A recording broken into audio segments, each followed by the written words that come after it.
প্রিয় দর্শক, Walton smart fridge presents TVS ইনসাইটে আপনাদের সবাইকে স্বাগত জানাচ্ছি আমি সাজ্জাদুর রহমান।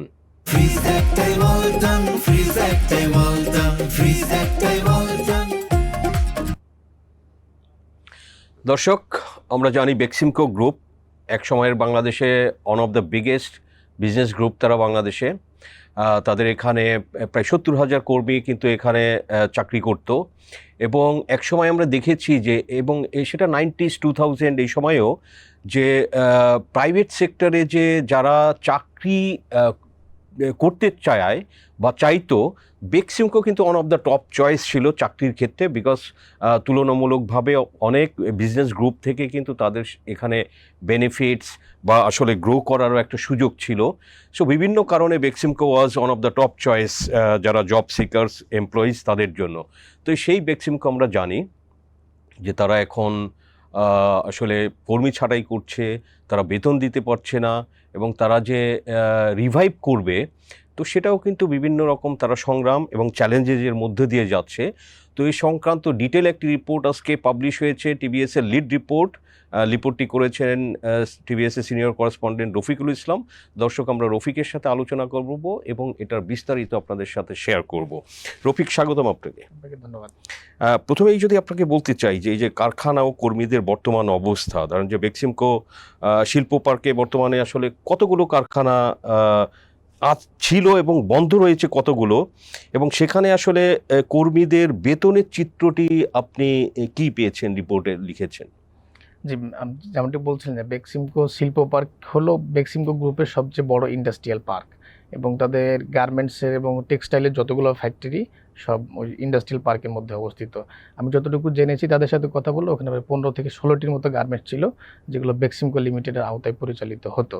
এবং 2024 সালের 5 আগস্টের পরে যখন সরকারের পরিবর্তন হলো, এরপরে কারখানাগুলো খুব বেশি দিন চালু রাখতে পারে নাই, কারণ যখনই সরকার চেঞ্জ হওয়ার পর থেকে তাদের এলসি খোলা থেকে শুরু করে র মেটেরিয়ালসের সংকট সব কিছু মিলে তারা ফ্যাক্টরিগুলো বন্ধ করতে বাধ্য হয়। এবং আমি তাদের সাথে কথা বলে যেটি জেনেছি যে তাদের ওইখানে প্রায় 44,000 জনবল ছিল। এর মধ্যে হলো শ্রমিক লেভেলে কিছু ছিল, কর্মকর্তা লেভেলে কিছু ছিল। তাদের সবগুলোকে তারা ছাঁটাই করতে বাধ্য হয়, কারণ তাদের তো র মেটেরিয়ালস নাই, ফ্যাক্টরি চালানোর মতো সিচুয়েশন ছিল না, ওয়ার্কিং ক্যাপিটাল ছিল না। এবং একের পর এক যেহেতু এলসি করতেও পারতো না, এবং যখন তাদেরকে খেলাপি ঘোষণা করা হলো, ঘোষণা করার পর থেকে তাদের ওয়ার্কিং ক্যাপিটালের শর্টেজটা একটু খুব বড় ধরনের সংকট তৈরি হয়েছে। এবং এর মধ্যে তাদের যে এক্সপোর্ট প্রসিডের যে কিছু ফান্ড ছিল, সেই ফান্ডগুলো দেশে আসলেও তারা কার্যত হাতে পায় নাই, কারণ ব্যাংকের যেহেতু খেলাপি ঘোষণা করা হয়েছে, ব্যাংক থেকে তারা উইথড্র করতে পারে নাই। এই পরিস্থিতিতে তাদেরকে বন্ধ করতে বাধ্য হয়। শুধু তাই না, তাদের যে অন্যান্য যে বিজনেস কনসার্নগুলো ছিল, যেমন সাইনপুকুর সিরামিক্স, তাদের পরে এলপিজির একটা ইউনিট ছিল, এরকম তাদের বিভিন্ন সেক্টরে যে ব্যবসা ছিল সবগুলোই মানে ফান্ড সংকটের মধ্যে পড়ে যায়। আমরা জানি যে বেক্সিমকো বাংলাদেশ ব্যাংকের ডাটা এবং বিভিন্ন ব্যাংকের ডাটা থেকে দেখতে পাই যে প্রায় 50,000 কোটি টাকার মতো লোন তাদের কাছে রয়েছে। এবং এই যেহেতু লোনগুলো তারা ডিফল্ট হয়ে যায়, তখন তাদের এক্সপোর্ট প্রসিডের যে টাকাগুলো আসছিল সে টাকাগুলো কিন্তু পায়নি, যার কারণে বেক্সিমকো এটা কি যেসব ব্যাংকের লোন তারা এগুলো নিয়ে নিচ্ছে এক্সপোর্ট তাদের ওখানে রয়ে গেছে, মানে সেটেলমেন্টের অংশ হিসেবে তাদের রয়ে গেছে। আর যেহেতু লোনের পরিমাণ অনেক বেশি, এই কারণে এখন পর্যন্ত আমরা বেক্সিমকোর সাথে কথা বলে যদি জেনেছি যে তাদের কাছে কত টাকা ডিউ, এই জিনিসটার অ্যাসেসমেন্টটা পুরোপুরি হয় না, কারণ তারা যেহেতু রেগুলার ব্যবসা করে, এক্সপোর্টের টাকা যায়, মানে এক্সপোর্টের প্রোডাক্ট যায়, তারপরে ডলার আসে, অ্যাডজাস্টমেন্টটা হতে থাকে, কিন্তু ফাইনালি সেই অ্যাডজাস্টমেন্টটা এখনো মানে পেন্ডিং অবস্থায় আছে, হচ্ছে না, যেহেতু লোন আছে। বেক্সিমকো গ্রুপের পক্ষ থেকে তারা চেষ্টা করছে বিভিন্নভাবে, কিন্তু যেহেতু লোনগুলো ডিফল্ট হয়ে আছে, এই কারণে এই বিষয়টা এখনো হচ্ছে না। আচ্ছা, তো এখানে তারা আরেকটা কথা আপনি রিপোর্টে উল্লেখ করেছেন, তাদের বিভিন্ন অ্যাকাউন্ট ফ্রিজ থাকার কারণে তো তারা টাকাটা আসলে ইউজ করতে পারছে না, এলসি ওপেন করতে পারছে না, তো ক্যাপিটালের শর্টেজে তারা ভুগছে। তাদের আসলে অ্যাকাউন্ট ফ্রিজ, কতগুলো অ্যাকাউন্ট ফ্রিজ, কি পরিমাণ টাকা এবং কি ধরনের অসুবিধা হচ্ছে, কোম্পানির এক্সিকিউটিভরা কি বলছে? তাদের প্রায় দেশে যতগুলো বাণিজ্যিক ব্যাংক আছে, মোস্ট অফ দ্য সরকারি ব্যাংকগুলোতে বেশি, প্রাইভেট ব্যাংকেও আছে। এবং তাদের কাছ থেকে আমি যতটুকু জেনেছি 5 আগস্টের পর থেকে তাদের প্রায় 2 শতাধিক অ্যাকাউন্ট ফ্রিজ করা হয়েছে।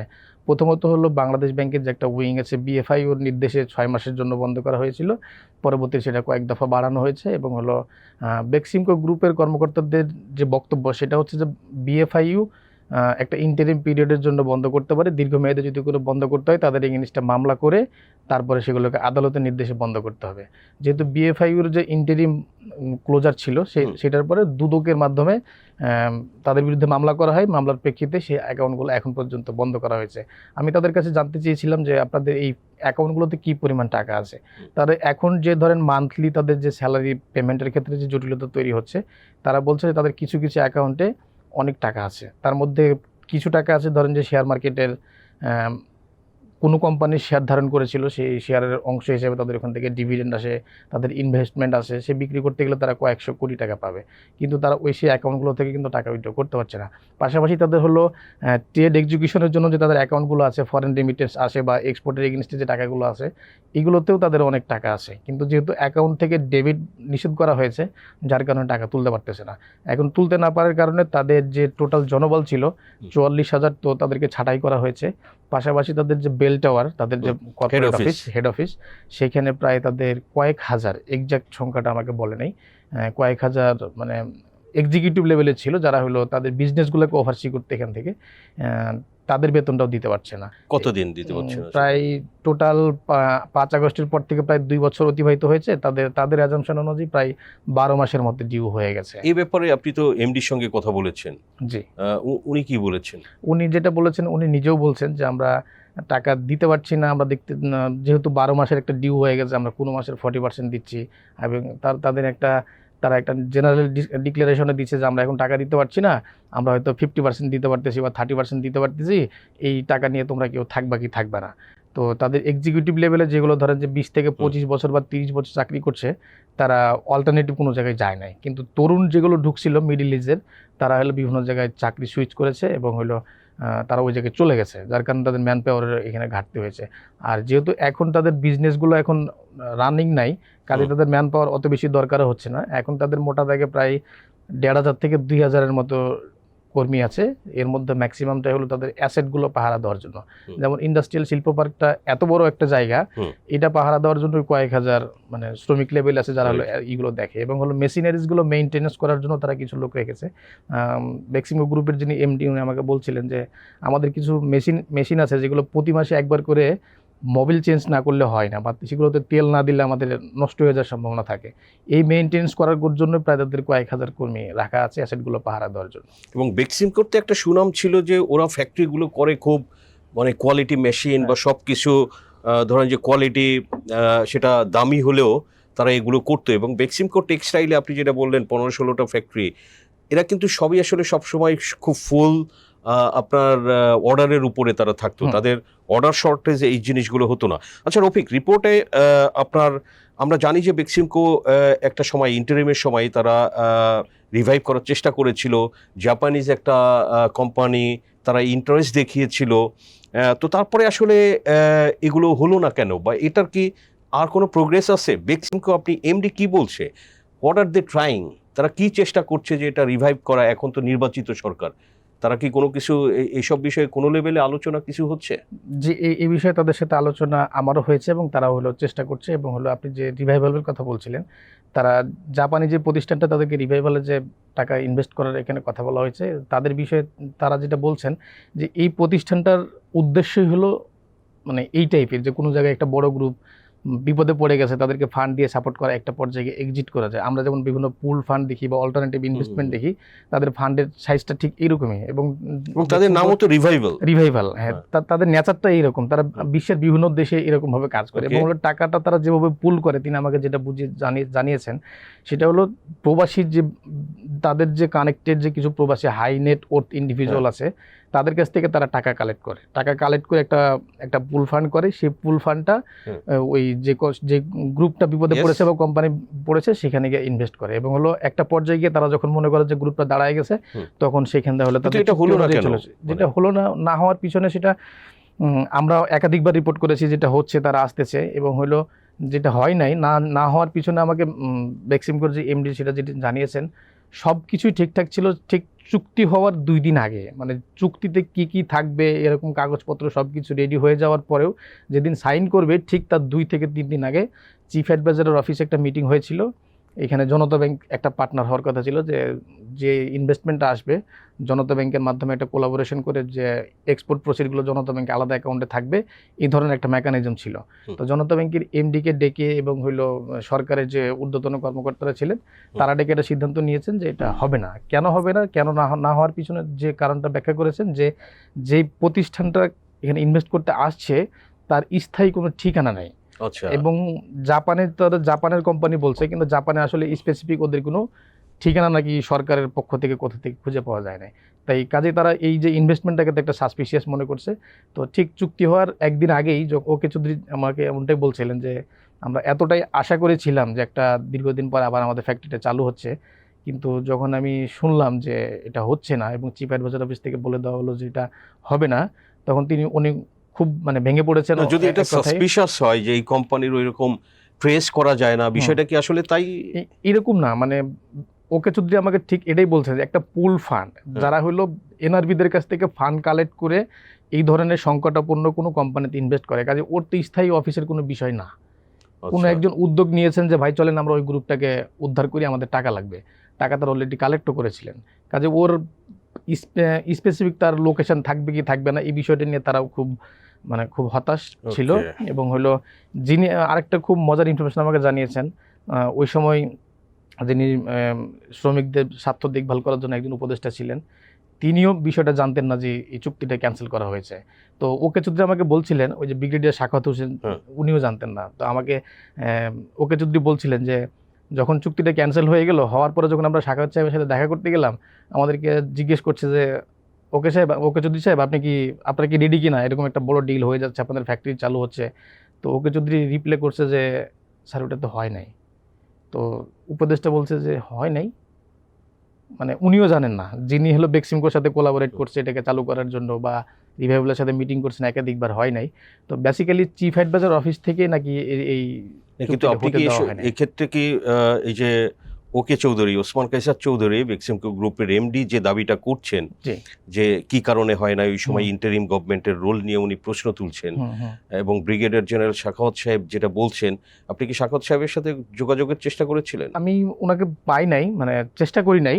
তাহলে আমাদের বলতে হবে যে এটা আসলে ওকে চৌধুরী একটা দাবি করছেন উনি বিষয়টা এটা, যেহেতু আমরা এটা ইন্ডিপেন্ডেন্টলি আমরা চেক করিনি।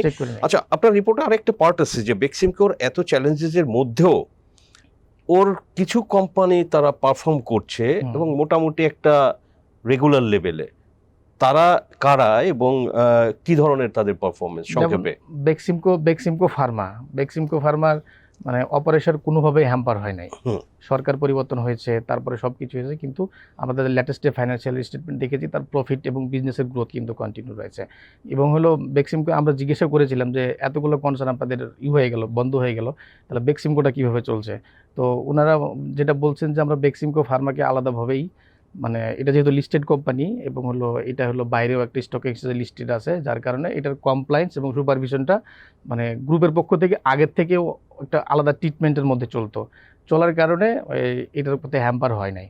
আর বেক্সিমকো ইন্ডাস্ট্রিয়াল পার্কে হ্যাম্পারটা হওয়ার কারণ হলো যখন 5 আগস্টের পরেই অনেক আগুন দেওয়া হয়, আগুন দেওয়ার পরে তাদের অ্যাসেট কিন্তু অনেক ড্যামেজ হওয়ার কারণেও কিন্তু তাদের ফ্যাক্টরি চালাতে পারেন। এবং তাদের যে দাবি, ওসমান কায়সার চৌধুরীর দাবি, যে এই অগ্নিকাণ্ডের কারণে তাদের যতগুলো বিজনেস এন্টিটি ছিল, এই এন্টিটির কারণে প্রায় তাদের 1000 কোটি টাকার ক্ষতি হয়েছে। আচ্ছা। এবং তাদের আরেকটা ভেঞ্চার যেটা চালু রয়েছে সেটা হলো সুকুক। এই সুকুকের টাকায় অর্থায়নে তিস্তা সোলার পার্ক, এবং এই সোলার পার্কটা বাঁচানোর জন্য ওকে চৌধুরীর দাবি, উনি আমাকে যেটা জানিয়েছেন যে এই একটা প্রজেক্ট হওয়ার কারণে ওই এলাকার আর্থসামাজিক ক্ষেত্রে এতটা পরিবর্তন আসছে। 5 আগস্টের পরে যখন কিছু বিক্ষিপ্ত জনতাটা ভাঙতে আসছিল, তো স্থানীয় জনগণের একটা অংশ কিন্তু এটা প্রোটেস্ট করেছে যে এটা কেন ভাঙবেন। কারণ তারা যেটা করেছে, তারা নদীর পাড়ে, তাদের যে বক্তব্য যে ঠিক নদীর পাড় দিয়ে তারা 7.5 কিলোমিটার একটা রাস্তা ডেভেলপমেন্ট করেছে, এবং নদীর পাশ দিয়ে এমন একটা বাঁধ দিয়েছে যেটা নদীর পানিতে ধানি জমিগুলো নষ্ট হয়ে যেত, বছরে একটার বেশি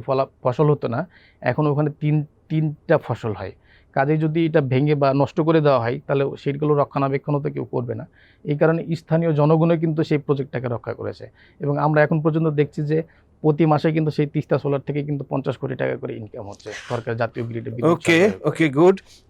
শেষ প্রশ্ন রফিক, সংক্ষেপে বলবেন, আপনি তো কথা বলেছেন এমডির সাথে বেক্সিমকো গ্রুপের, এখন বেক্সিমকোর আসলে পরিকল্পনা কি, ভবিষ্যৎ পরিকল্পনা কি, এটার কি হবে, তারা কি দেখছে সামনে?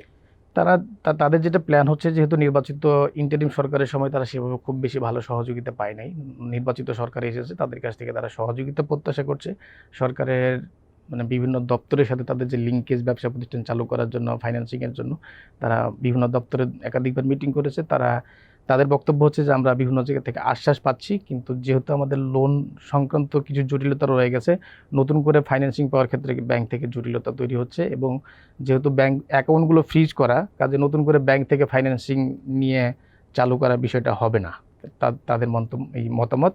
এবং তারা গভর্নমেন্টের কাছ থেকে বেসিক্যালি সাপোর্ট চাচ্ছে, যে গভর্নমেন্ট যেহেতু সম্প্রতি একটা উদ্যোগ নিয়েছে যে 60,000 কোটি টাকার বন্ধ কোম্পানিগুলোর জন্য একটা ফান্ড গঠন করেছে বাংলাদেশ ব্যাংক। তারা আরেকটা উদ্যোগ আছে যে আপনার সুদ মওকুফ করে দিতে পারে ব্যাংক, শুধু প্রিন্সিপাল। তো সেই ক্ষেত্রে তো বেক্সিমকোর লোনের পরিমাণও আপনার রিপোর্টে একটা ফিগার আছে, সেটা কি আছে?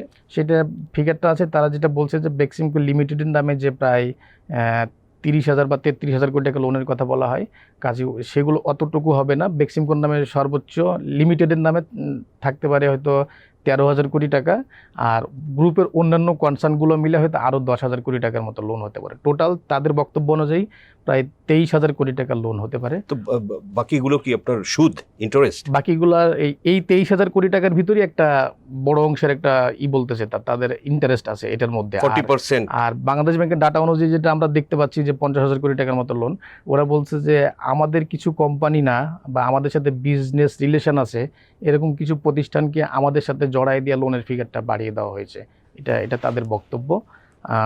এই তো রাইট। আপনি খুব সংক্ষেপে বলবেন যে এটা ধরেন যে বেক্সিমকো হোক বা গাজী গ্রুপ হোক, যেসব ফ্যাক্টরি ধরেন যে ভ্যান্ডালাইজ হয়েছে 5ই আগস্টের পরে, তো তখনকার সরকার গভর্নর, আমি খুব ভালো করে মনে করতে পারি, উনি বলতেন, তখনও বলেছেন যে এগুলো আসলে ন্যাশনাল অ্যাসেট, এবং তখনকার ফাইন্যান্স অ্যাডভাইজারও বলেছেন যে এগুলো জাতীয় সম্পদ, তো এগুলোতে তো ধ্বংস করে লাভ নেই, এটা ফাইন্যান্সিয়াল লস, লোকজনের কাজ হারাবে, কর্মসংস্থান কমবে, তো এগুলোকে আসলে বাঁচিয়ে রাখা দরকার।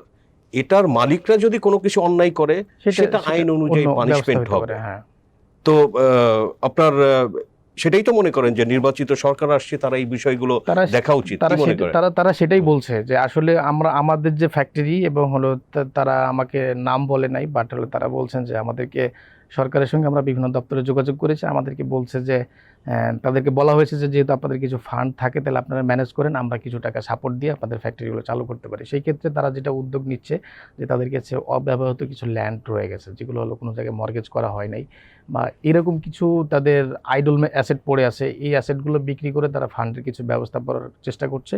যে ওই টাকা যদি তারা ব্যবস্থা করতে পারে, সরকারের পক্ষ থেকে যদি একটা সাপোর্ট তারা পায়, তাহলে তারা ফ্যাক্টরিগুলো চালু করতে পারবে। এবং তারা যেটা বলছেন যে আমাদের ফ্যাক্টরিটা চালু করতে গেলে সর্বোচ্চ 400 থেকে 500 কোটি টাকা হলেই আমরা কিন্তু ফ্যাক্টরি চালু করতে পারি, এবং চালু করলেই প্রায় 40,000 লোকের কিন্তু কর্মসংস্থান তৈরি হবে। সেটা তো অ্যাকাউন্ট আনফ্রিজ করলেও, যেটা আপনি বললেন যে কয়েকশো অ্যাকাউন্ট ফ্রিজ করা করতে পারবে, তো সেখান থেকেও তো একটা সাপোর্ট পাবে। বাংলাদেশ শিপিং কর্পোরেশনে তাদের 5% শেয়ার আছে, 5% শেয়ার আছে, সেই শেয়ারের ভ্যালু প্রায় এখন ধরেন 100 কোটি টাকার উপরে। তো এটাও যদি বিক্রি করতে পারে, এবং তারা আমাকে স্পেসিফিক করে বলছিলেন যে এই শিপিং কর্পোরেশন প্রতি বছর যে ডিভিডেন্ড দেয়, ডিভিডেন্ডের টাকাও কিন্তু ওখানে জমতেছে, সেই ডিভিডেন্ডের টাকাও কিন্তু আমরা তুলতে পারতেছি না। তুলতে না পারার কারণে আমরা এদিকে স্ট্রাগল করতেছি। বাট ওই অ্যাসেটটাও যদি আমাদেরকে বিক্রি করেও যদি বলতো যে এটা শুধু ফ্যাক্টরি রিওপেনিংয়ের জন্য ব্যবহার করা হবে, সেই ক্ষেত্রেও কিন্তু আমরা সহযোগিতা হতো এবং আমরা ফ্যাক্টরিগুলো চালু করতে পারতাম। রাইট। রফিক, আপনাকে অসংখ্য ধন্যবাদ টিভিএস ইনসাইটে সময় দেওয়ার জন্য। আপনাকে ধন্যবাদ। দর্শক, আমরা আলোচনা করলাম, আমাদের বিশ্লেষণ বিস্তারিতভাবে আপনাদের সামনে তুলে ধরলাম। আমাদের আলোচনা ভালো লাগলে লাইক করবেন, শেয়ার করবেন। আপনাদের সবাইকে ধন্যবাদ।